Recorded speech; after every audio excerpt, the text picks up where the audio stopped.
Olá, patriotas! Voltei com notícias importantes para vocês. Vocês não vão acreditar no que Alexandre de Moraes fez dessa vez. E também tem denúncia no Ministério Público de esquerdista. Eu vou trazer todos os detalhes sobre isso. Mas antes de eu trazer essas e mais outras notícias que estão bem importantes para vocês, deixe aqui nos comentários de qual cidade vocês estão falando. Também deixe o seu nome para mim te mandar um oi e um muito obrigado pelo carinho.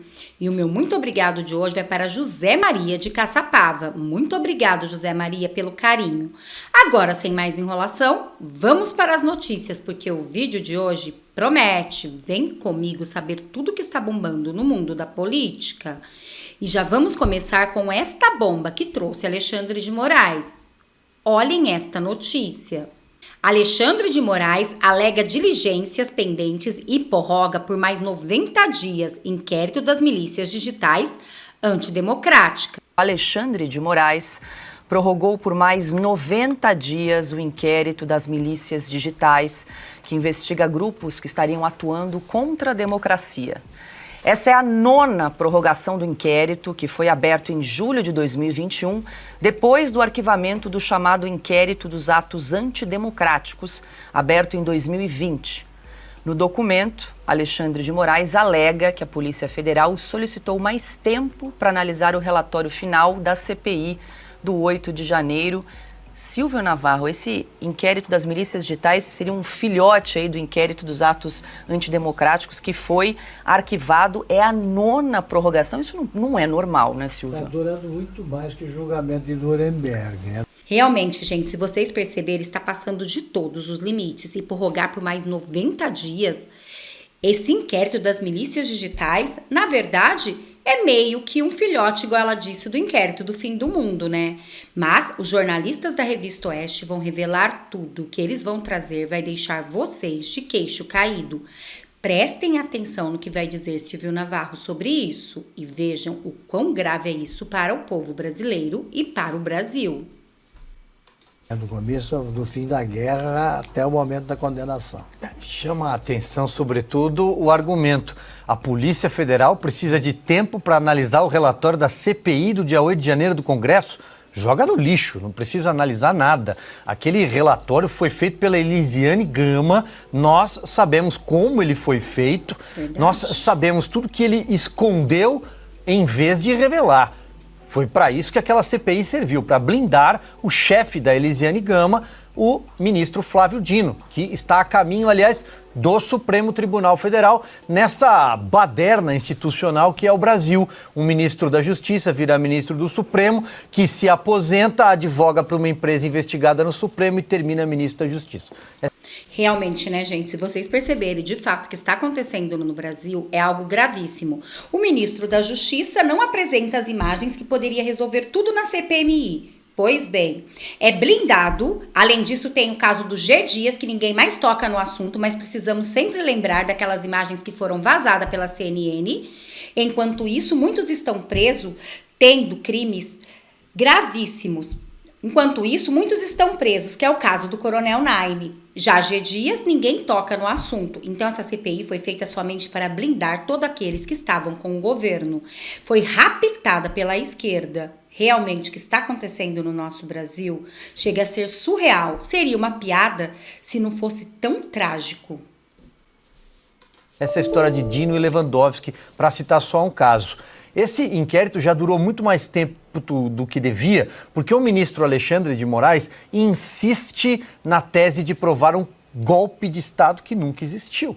Houve baderna, houve tumulto, cujas penas são previstas no nosso Código de Processo Penal, na nossa Constituição, tudo amparado em lei. As pessoas que cometeram crime de desordem precisam e já estão sendo punidas, aliás, porque estão com tornozeleira eletrônica, cumprindo pena sem que o caso tenha transitado em julgado, ou seja, sem condenação. A maioria. Outros foram condenados por penas que superam a de homicidas. Por exemplo, já citamos aqui alguns casos. Pois bem, sabe quando vai terminar esse inquérito?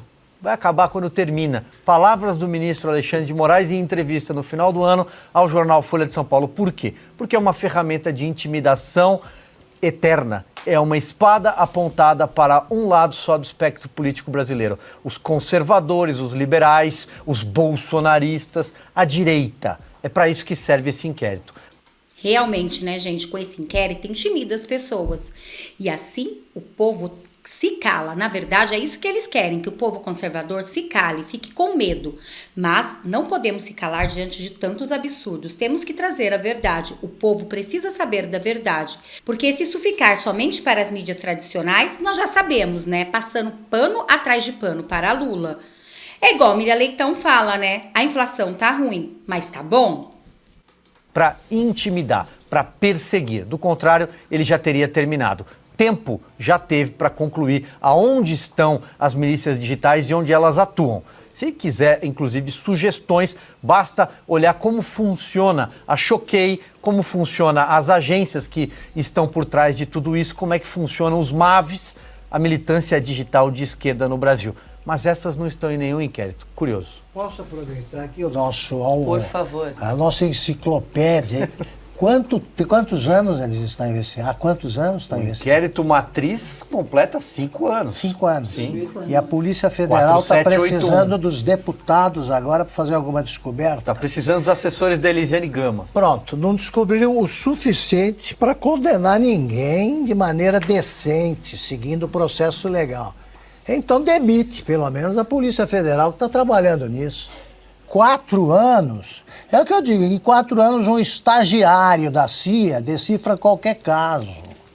Eles não conseguem, com esse bando de gente apurando, um cara que consegue ser ao mesmo tempo, né, olha, chefiar o inquérito desse e lidar com mais 2.000. Um gênio, né, em matéria de investigação, um gênio.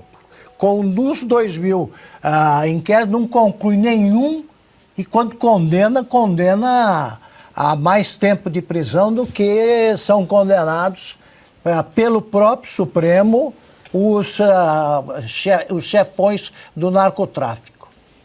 Então essa turma aí, se incompetência fosse crime, esses é que não escapavam da cadeia. Ana, o que te parece essa justificativa do ministro Alexandre de Moraes para prorrogar por mais 90 dias esse inquérito? Ele disse que a Polícia Federal precisa de mais tempo para analisar o relatório final que foi elaborado pela CPI do 8 de janeiro, a CPI.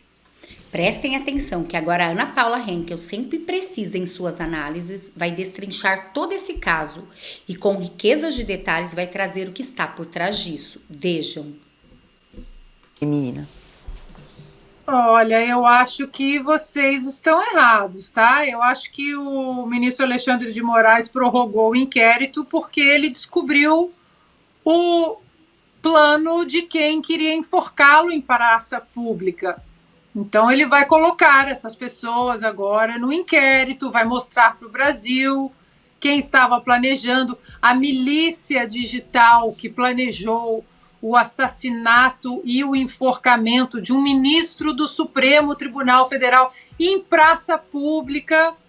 Eu acho que é isso, gente. Eu acho que é isso, porque como o Silvio disse, a esperança era de que a Choquei, a Mind8 fosse para o inquérito das milícias digitais. Porque se é para falar de milícia digital, se aquilo ali não for uma milícia digital, nada mais é, nada mais é.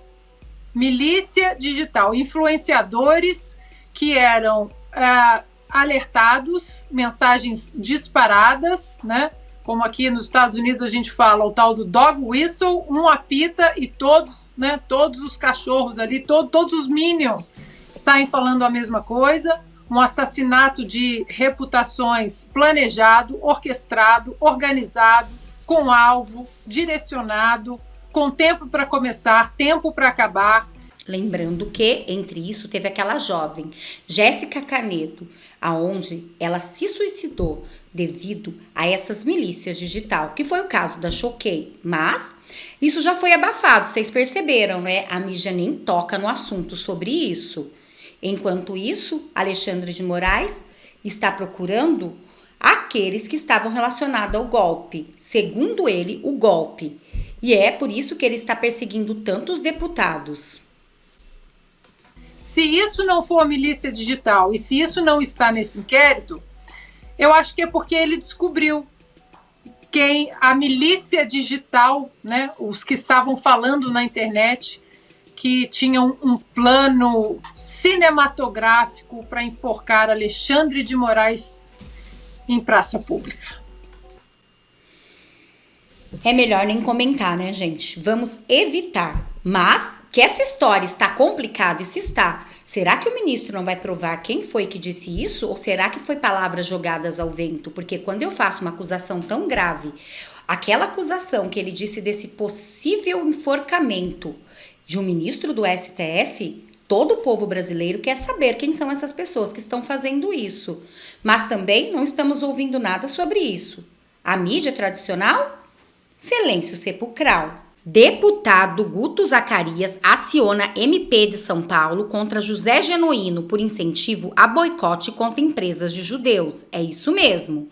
O deputado estadual Guto Zacarias, do União Brasil, apresentou uma notícia-crime ao Ministério Público de São Paulo contra o ex-deputado federal José Genuíno, do PT. O motivo? Ele defendendo o boicote contra empresas de judeu. É isso mesmo, gente. Olhem como essa esquerda, a esquerda do amor, votou, que está tentando prejudicar empresas de judeus. Pode uma coisa dessa? Mas, infelizmente, é o que está acontecendo no nosso Brasil. E olhem mais essa notícia. A Arquidiocese de São Paulo aceita denúncia contra Padre Júlio Lancelotti. É isto mesmo. Essa história vem dando o que falar e a esquerda tentando defender. Mas a verdade vai vir à tona agora. Prestem atenção, porque isto é gravíssimo. Boa noite. Jaqueline, Tá dando pra me escutar? estou ouvindo, seja bem-vinda. Eu quero começar perguntando, desde que essa reportagem repercutiu, que nós publicamos no site da Revista Oeste, há quem diga que o vídeo é falso e que foi utilizado inteligência artificial. Pergunto a você como você rebate tecnicamente essa afirmação. Bom, o vídeo foi analisado frame por frame, ou seja, quadro por quadro. Então, esse vídeo foi analisado, cada quadro que compõe esse vídeo, e as imagens foram analisadas a fim de detectar se havia alguma diferença ali no rosto do padre, ou então alguma máscara, algo que a gente pudesse detectar. Não foi detectado. Só que não fica só nisso, né? A gente fez o exame prosopográfico para verificar se realmente se tratava dele, se não era uma outra pessoa se passando por ele. Até poderia ser, né? A gente vê uma pessoa ali, idosa, mas se trata dele, as características faciais correspondem às características dele. Só que mesmo assim, né, em razão de toda a repercussão do vídeo, a gente fica querendo saber se realmente a gente tem segurança para afirmar. E assim eu fiz a investigação no Instagram dele, para ver o que aqueles objetos que aparecem no vídeo, né? Como eu fiz frame por frame, tem algumas partes em que há uma movimentação. E nessa movimentação aparecem móveis atrás do quadril do padre. Então, quando aparecem esses móveis, eu decidi verificar se havia esses móveis no Instagram, nas fotos que o padre compartilhava. E assim, eu e minha equipe olhamos 19 mil fotos. Ele tem 19 mil fotos no Instagram, então fomos vendo principalmente as fotos mais antigas e de 2019, que era a época do vídeo, e visualizamos tanto a santa, e não foi só essa santa, a gente viu vários santos, e essa foi a santa que se enquadrou ali. Não só a santa, se você observar, tem a santa, e ao lado tem um quadro prateado, que reflete também no vídeo. Então, santa, quadro, e o quadro pequeno, né? Não o quadro maior, eu não encontrei no Instagram dele. Mas isso não significa que não exista, né? Ele pode só não ter tirado uma foto daquele quadro. E também um outro que é o Jesus de Praga, que fica não só o boneco, não só o santo, mas ele fica numa capelinha. Então todos esses elementos foram visualizados no vídeo, além da porta, a pulseira correspondente a que ele usava.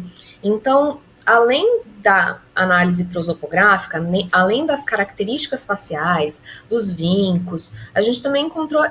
Vejam, né, gente, que aí está provado que realmente esse vídeo polêmico, na onde o padre Júlio Lancelotti estava fazendo atos libidinosos, né, de alguma maneira ali, mostrando, né, os seus órgãos para um adolescente, pois bem, isso repercutiu, mas a esquerda está tentando dizer que isso é fake news da direita, só que não. Aqui, essa perita está explicando tudo com riquezas de detalhes, que sim, este vídeo é verdadeiro e é por isso que o Ministério Público Federal aceitou a denúncia e isso com certeza pode dar prisão. A casa caiu. Elementos no ambiente, ou seja, dificilmente alguém poderia reunir todos esses elementos, dificilmente, para não dizer impossível, de se reunir tudo isso no mesmo vídeo, e para isso a pessoa teria que conhecer a casa, teria que ter elementos para isso, o que não seria possível para uma pessoa comum.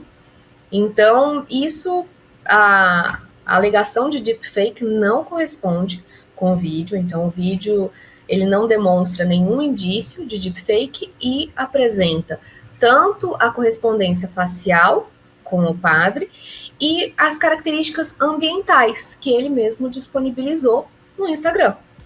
Viram, gente? E aí, diante disso, o que a esquerda vai fazer?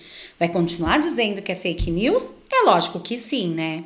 Bom, este foi o vídeo de agora. Espero que vocês tenham gostado. Peço para vocês se inscreverem no canal, curtir, compartilhar muito esse vídeo para que mais pessoas fiquem sabendo a verdade que a mídia não mostra. Mas aqui no nosso canal você sempre vai ficar por dentro de tudo.